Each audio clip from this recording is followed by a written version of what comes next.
Former President Trump's former senior advisor is reporting to federal prison today. Steve Bannon is set to serve a 4-month sentence for contempt of Congress after defying the House January 6 committee's subpoena. Earlier, he told reporters he's proud to go to prison. I am proud to go to prison.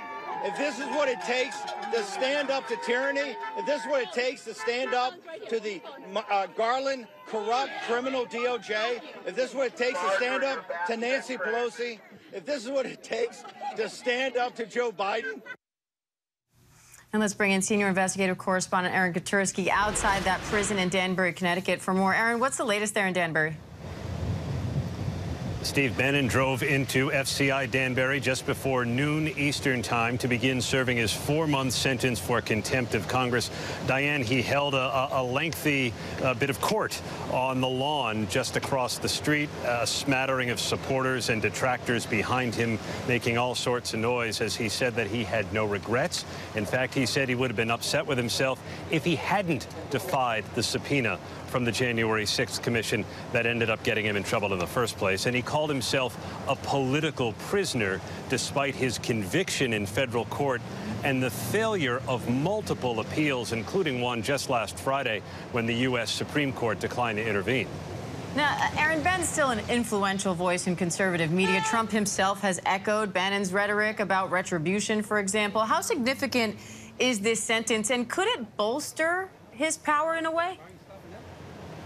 Well, that's how he sees it. He says that his voice is not going to be silenced just because he himself is going into federal prison. And so in that way, he seems to characterize himself a martyr. But he says, Diane, he is not a martyr because martyrs die.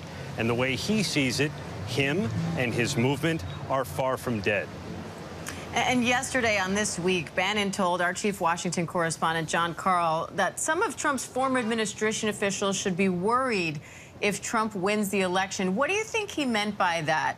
And what are you watching for, not only as he serves this sentence, but also as he's set to be released just before Election Day? And we asked Bannon what former President Trump had said to him or what his communications with him had been like over the last couple of days, and he declined to really characterize. But he said that Trump told him to keep fighting, and he said he told Trump to keep fighting. And they've both talked about this notion of retribution, and it's not clear what exactly they mean. Bannon has spoken in terms that could be taken as inciting violence, even though he says that's not what he intends to portray.